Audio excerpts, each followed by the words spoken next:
Let's start. So the fourth Vaad in Seder. Lo tamid omed lanu haseder shekavanu latzminu. This doesn't always work the way we telegraph it. Sometimes you have grand plans in order, and then something happens, and you get a curveball. Yeshnam me'orot v'inyanim tchufim adochim et haseder ragil. There are happenstances and urgent matters that push aside our normal Seder. We can't enumerate them one by one now because there's so many of them. That's a nice play on words from what we say on Erev Rosh Hashanah. We made so many nadarim, there's so many. This is part of life. That there's fluctuations and lots of different things that take us out of our normal Seder. During these times, a person is tested, like b'china, tested. Does he know then to organize himself?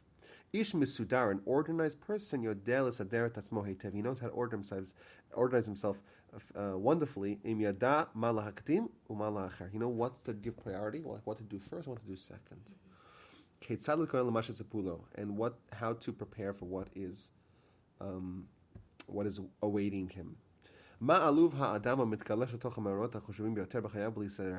embarrassing is it from someone who just slides in? Mikdash means to slide, with the most important things of his life without Seder, without preparing, without control. Sheratzon v'Seder. Mikdash is the slide. Yeah.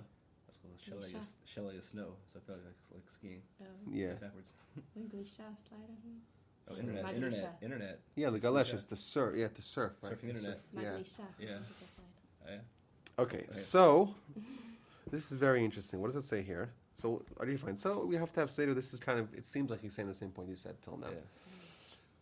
Come and see Mashamru Chazal al Noach. Let's see what the Chazal say about Noach. Vayichal Noach isha adama vayita kerem.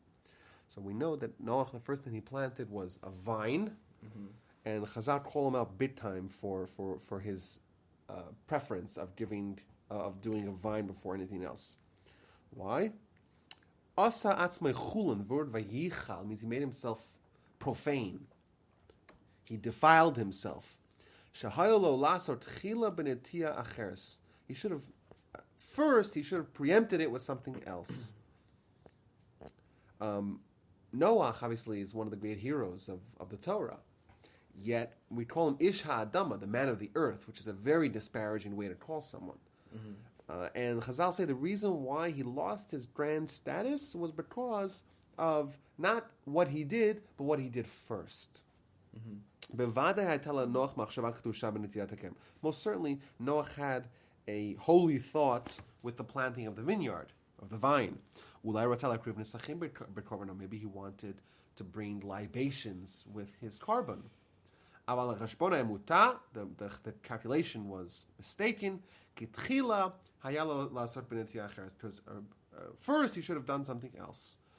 Haseder, the order of the Netiya Hayamuta, was mistaken. Was it from the word ta'ut? Was a mistake. Look what happened to him. Look what are the drastic results of that. Who asatzma chulin, made himself profane. She'ad achshav, until then he hayar kadosh elyon, he was a kadosh elyon, a lofty holy one. V'achshav chulin ish adam, now he's a man of the earth. Have it omer. So what can we see from this? What's the takeaway? Adam hakoleya l'seder nachon b'chayav, someone who nails, who hits the mark with the proper seder in his life. Shomer ala kedusha atzmit shelo hamutba'at bo miyitzirato. He preserves the holiness that he had from that is implanted, that is within him from his creation. Means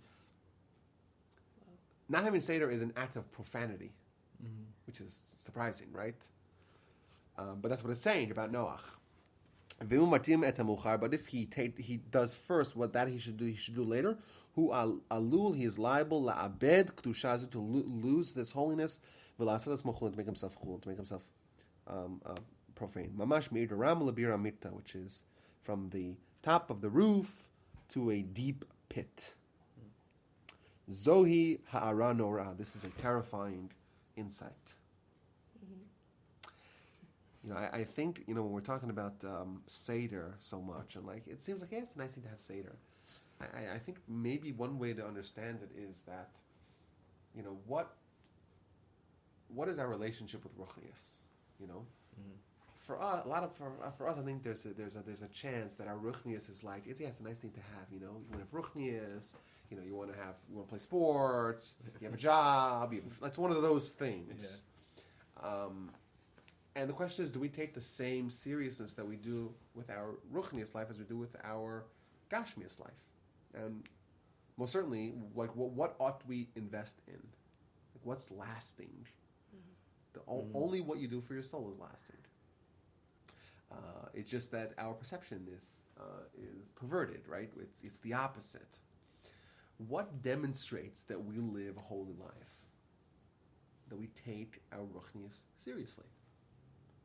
What happens if you have a business or a company that doesn't actually do accounting, bookkeeping? Profits. Who needs profits? Who needs to think about that? Why are we even talking about that? We're here to sell ice cream, right? Or bananas, right? Yeah. Wrong. That's what it's all about. It's all about making profit. And if you don't measure that, you don't value it. So if we're not measuring, if we're not organizing, if we don't have spreadsheets without Ruchnius, how important is it really? Maybe preserving the Kedusha is demonstrated by taking it seriously. Taking it seriously means that you actually take it seriously. Right. You think about it, you have plans, you have goals, and you stick to those goals. It's just my thought. I think in the whole issue at large. So also us, nitlamed, let us teach ourselves me'ata from now, henceforth.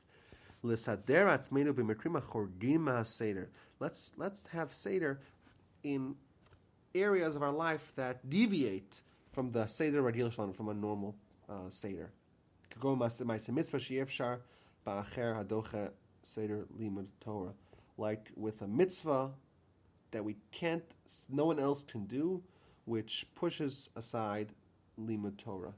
There's certain mitzvahs, when a mitzvah she'efshar aseh acherim, no one else could do it, that even supersedes Talmud Torah. Like no one else could honor your father, right? An example that the Rambam gives. That even Talmud Torah, which is the most important mitzvah of all, but something else comes up, and no one else is going to help get the guy out of prison, or no one else is going to help save the guy, or no one else is going to take care of the achnas tala, no one else is, right? Whatever you have to, that's what you have to do, and then suddenly there's chaos in your daily schedule. How are you going to navigate that kind of happenings? And we should be mindful to organize ourselves then. Number one, not to go too far from the normal Seder. Number two, to do what we need to do efficiently, in the proper Seder. At the evening after such a activity, to think, did we prepare for it correctly, and did we do it in the proper manner?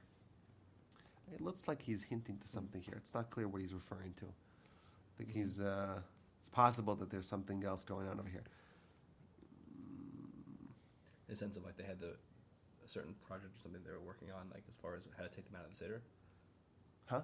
Like meaning how to take them out of Seder? Is a certain specific thing he's talking about? Yeah, I'm suspecting that there might be something. I don't know what it is, but that's what it feels like. It feels like he's talking about something, but he's enshrouding it. Let's finish here.